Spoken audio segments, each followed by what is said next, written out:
The statement is delivered on behalf of Africa Albinism Alliance, a consortium of organizations on human rights specifically to persons with albinism in Africa. The statement addresses on elimination of attacks and all forms of violence faced by persons with albinism and ensuring access to justice for the victim. It also addresses on adoption and implementation of the draft National Action Plan on Albinism and the problems facing by persons with albinism in the country. Following up the second review, Tanzania has accepted 23 recommendations from different countries on protection of the rights of people with albinism that demanded an urgent legislative and administrative measures to end attacks and violence and ensuring access to justice for the victims. The successful prosecutions of perpetrators and awareness raising done by the government of Tanzania has significantly decreased the number of reports on attacks to people with albinism and violence from 20 in 2015 to 8 in 2019. Under the Samson has documented about 26 cases of mutilation, exhumation of the grave, cut of hair and nails from 2016 to 2020.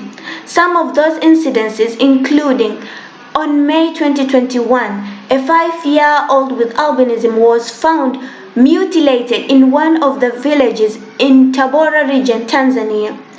Also, there was an attempt of stealing body parts of a deceased woman with albinism in Jombe region during November 2019. Also, a 75-year-old man with albinism was attacked by machete in Morogoro region during 2017. About 30 cases of persons with albinism were quashed on the ground of insufficient evidences, yet the victim has to be compensated with the injuries they incurred. Sierra Leone specifically calls upon a comprehensive plan that addresses the problems faced by persons with albinism in the country. A coordinating committee on National Action Plan on Albinism was established during 2019 by the Government of Tanzania with the collaborations from other civil society organizations, yet the adoption and implementation is delayed. Though the government efforts are commendable, yet fragmented.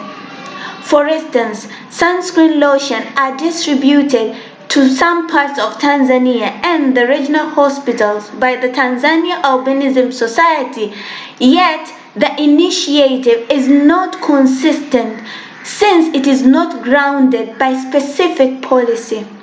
Cosmetics shops and pharmacies still sell sunscreen lotion expensive due to export taxes. Hence, majority of persons with albinism cannot afford. Skin cancer prevention treatment is also limited to a certain geographic area, which results to death.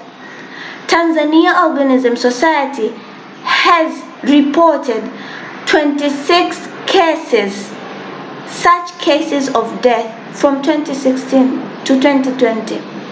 We recommend to the Government of Tanzania to prioritize on the adoption and implementation of the National Action Plan on Albinism with a dedicated budget. This aligns with the African Union Action Plan on Albinism from 2021 to 2031. Also, if the National Action Plan is duly implemented, it should also assess on the issues of healthcare services to persons with albinism and also assess on protection to the victims and support to the victim.